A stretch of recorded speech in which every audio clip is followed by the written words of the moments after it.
दोस्तों, जैसा कि आपने थंबनेल में देखा, फ्रूटिंग प्लांट वर्सेस फर्टिलाइज़र। तो फर्टिलाइज़र का फ्रूटिंग प्लांट से क्या रिलेशन है? आप कहेंगे इट इज़ सो सिंपल। किसी भी प्लांट से हार्वेस्टिंग लेने के लिए फर्टिलाइज़र चाहिए होता है, लेकिन कभी भी और कोई सा भी फर्टिलाइज़र हम इसमें ऐड नहीं कर सकते हैं। फर्टिलाइज़र देने का भी अपना एक साइंस होता है।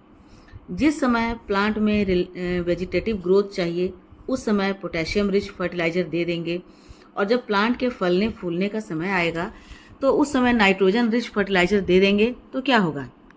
प्लांट का मेटाबॉलिज्म थोड़ा बिगड़ जाएगा। तो दोस्तों, ऐसा देखने में आता है कि हमारे फ्रूटिंग प्लांट में फ्रूट तो बहुत सारे लग गए हैं, लेकिन उनकी साइज़ नहीं बढ़ रही है, या फिर उनमें साइज छोटी ही है और वो फ्रूट ड्रॉप हो जा रहे हैं।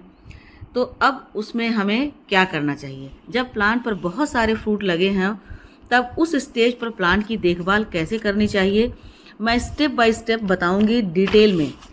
तो बिना स्किप किए वीडियो एंड तक देखिएगा, क्योंकि यदि फ्रूट की साइज़ अच्छी नहीं है, फ्रूट अच्छे नहीं होते हैं, तो हम डीमोटिवेट हो जाते हैं और लगता है सारी मेहनत बेकार चली जाएगी, बेकार चली गई, और ये पता नहीं चलता है कि गलती कहाँ हुई है। तो चलिए देखते हैं क्या स्टेप लेना चाहिए। तो नमस्कार दोस्तों, पैशन गार्डनिंग में आपका बहुत बहुत स्वागत है। तो पहली बात तो यह है कि हम जिस तरह से सब्जियों एवं फूलों के प्लांट की केयर करते हैं, उनमें फर्टिलाइज़र डालते हैं और जिस इंटरवल पे डालते हैं, वैसा फ्रूटिंग प्लांट के साथ नहीं कर सकते हैं। पहले तो आप ये समझ लीजिए कि फ्रूटिंग प्लांट, फ्लावरिंग प्लांट और वेजिटेबल्स के प्लांट में क्या डिफरेंस है। सबसे पहले वेजिटेबल की बात करती हूँ कि वेजिटेबल प्लांट के जो लाइफ साइकिल होता है वो 3 से 4 महीने का ही होता है। ये पौधे एक तो बहुत छोटे होते हैं, नाजुक होते हैं, तो उनकी रिक्वायरमेंट भी बहुत ही कम होती है। कली बनने से लेकर के फूल बनकर फ्रूट आने पर और फ्रूट की हार्वेस्टिंग करने के लिए इन्हें सिर्फ 3 महीने से 4 महीने का समय लगता है।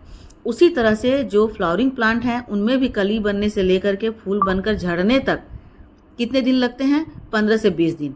कभी कभी तो फूल एक दिन में झड़ जाता है, और कोई ऐसे फूल होते हैं जो 15 से 20 या 25 दिन तक ही होते हैं। तो उनकी रिक्वायरमेंट कम होती है। लेकिन फ्रूटिंग प्लांट एक तो परमानेंट होते हैं, जिन्हें सालों साल फल देना है, और जैसे जैसे वो मैच्योर होते जाते हैं, उनकी रिक्वायरमेंट भी बढ़ती जाती है। उनके स्टेम और मोटे होते जाते हैं, उनका आकार बड़ा हो जाता है, तो उन्हें ज़्यादा रिक्वायरमेंट होती है फर्टिलाइज़र की। एक बार ये फ्रूट होल्ड करते हैं तो उन्हें 6 से 7 महीने तक लग जाता है, और इस बीच उनमें फ्लावरिंग और फ्रूटिंग दोनों ही होती रहती है। उन्हें कंटिन्यूअस एनर्जी की ज़रूरत होती है, स्ट्रेंथ की ज़रूरत होती है, ताकि वो इस स्टेज पर अपने फ्रूट को होल्ड कर पाएँ, और होल्ड करने के साथ साथ उनकी साइज़ को भी बड़ा करें। एक तो जब इस स्टेज पर फ्रूट बहुत ज़्यादा लगे होते हैं प्लांट के ऊपर, तो प्लांट थोड़ा स्ट्रेस में भी आ जाते हैं, क्योंकि एक साथ उन्हें क्या होता है कि कलियां प्रोड्यूस करनी होती है, उसी के साथ साथ उन्हें फ्रूट को भी बड़ा करना होता है। अब देखिए इस स्टेज पर कौन कौन से फ्रूट फर्टिलाइजर लगते हैं। तो इसमें मैंने रखा है बोन मील, वर्मी कंपोस्ट और सीवीड ग्रैन्यूल। ये किस लिए? क्योंकि बोन मील जो है वो इन्हें ताकत प्रदान करेगा, और दूसरा है वर्मी कंपोस्ट। वर्मी कंपोस्ट एक कंप्लीट फूड होता है जिसमें कि एनपीके तीनों होता है, नाइट्रोजन, फास्फोरस और कैल्शियम। और तीसरी चीज़ जो है वो सीवीड ग्रैन्यूल। अब सीवीड ग्रैन्यूल हम देते हैं तो वह उनकी जड़ों को मजबूत बनाता है। जड़ें मजबूत होंगी, उनके पत्ते थोड़े हरे रहेंगे, तो वो क्या होगा कि अच्छे से फूड बना पाएगा और अपने फूड को पूरे प्लांट के सब भाग को दे पाएगा। देखिए यहाँ भी मैंने वही 3 फर्टिलाइज़र डाला है जो कि मैं अपने बाकी फ्रूटिंग प्लांट को दूंगी। आपके पास जितना बड़ा प्लांट है, आप उसी प्लांट के अकॉर्डिंग इस फूड को बनाएं। आप चाहें तो 50 ग्राम दे सकते हैं, छोटा प्लांट है तो। बड़ा है तो उसमें 100-150 दे सकते हैं, और उससे भी बड़ा है तो आप 250 ग्राम दे सकते हैं। तो इस तरह से बना करके, और सबसे पहले तो चूँकि गर्मी का दिन है तो आपने मल्चिंग किया होगा, मल्चिंग नहीं किया तो ज़रूर मल्चिंग कीजिए। तो मल्च को हटा करके और अच्छी तरह से प्लांट की मिट्टी को, पॉट की मिट्टी को की गुड़ाई कर लें, और गुड़ाई करके उन्हें चारों तरफ से इस कंप्लीट फूड को डाल दें, और डालने के बाद फिर से मल्च लगा दें, ताकि आपने जो भी फर्टिलाइज़र डाला है वो अंदर रहे और उसमें माइक्रो न्यूट्रिएंट जनरेट हो सकें, और वो पौधे के लिए बहुत बेनिफिशियल होते हैं। तो ऐसा करके आप अपने पौधे को स्ट्रेंथ देते हैं। स्ट्रेंथ देने पर ऐसे स्टेज पर जब आप उन्हें इस तरह से कंप्लीट फूड देते हैं तो वे अपने फ्रूट को बहुत अच्छे से बड़ा कर पाते हैं, उनमें रंग अच्छा से आता है। क्योंकि जैसे जैसे पौधे बड़े होते हैं, जैसे चाइल्डहुड से लेकर के जब वो एडोलसेंट में आ जाते हैं, जैसे बच्चे होते हैं, तो बच्चे जैसे जैसे बड़े होते हैं उनके व्यक्तित्व के सर्वांगीण विकास के लिए, ऑल राउंड डेवलपमेंट के लिए हमें बहुत सारे ऐसे फूड देने पड़ते हैं जिससे कि उनकी ग्रोथ अच्छी हो। उसी तरह से प्लांट पर भी होता है। जब उनके फ्रूट थोड़े से मैच्योर होने लगते हैं तो मैच्योर होने पर उनमें क्या होता है, दाने बनने शुरू हो जाते हैं, उनके में रंग आना शुरू होता है, फिर उनके अंदर स्वाद आना शुरू होता है। तो इन सब के लिए आपको प्लांट पर ऐसे फर्टिलाइज़र डालना है और इस समय में कि उनमें हर तरह के न्यूट्रिशन उन्हें मिल जाए ताकि वो अपने फ्रूट को बहुत ही अच्छे तरह से डेवलप कर पाएँ।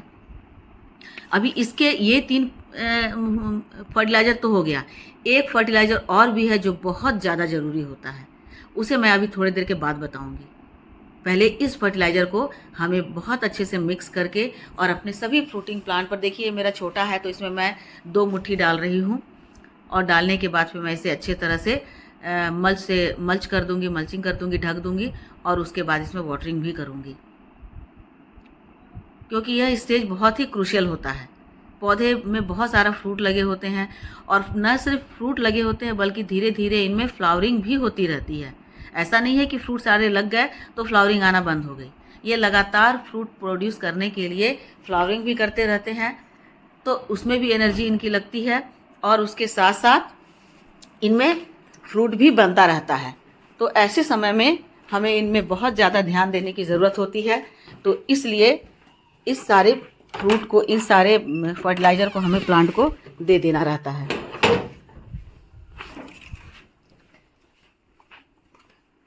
आप देख रहे हैं कि मैंने अपने सारे फ्रूटिंग प्लांट को इस तरह से दे दिया है ताकि वो अच्छे से फ्रूटिंग कर पाएँ। अब इसके बाद बात आती है एप्सम सॉल्ट की। देखिए यहाँ पर मेरे पास जो कंटेनर है वो करीब 3.5 लीटर का है, तो उसमें मैं 1.5 चम्मच एप्सम सॉल्ट डाल रही हूँ। अब एप्सम सॉल्ट पानी में मिला करके आप सभी पौधे पर वाटरिंग कर दें, क्योंकि आप जानते हैं कि जब ज़्यादा फ्रूटिंग होती है प्लांट पर तो प्लांट थोड़ा सा स्ट्रेस में आ जाता है। और साथ ही साथ ये इसमें माइक्रो न्यूट्रिएंट भी होता है।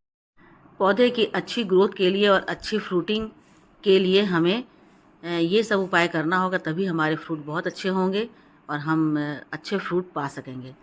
तो दोस्तों, मैंने बहुत सारी बातें इस वीडियो में बता दिया है। आप लोगों को वीडियो अच्छी लगी हो तो लाइक, शेयर और कमेंट कीजिएगा और मेरे चैनल पर नए हैं तो मुझे सब्सक्राइब भी कर लीजिएगा। मिलती हूँ अगले वीडियो में एक नई जानकारी के साथ। तब तक मेरे साथ बने रहें और अपना खूब सारा ख्याल रखें। Thank you.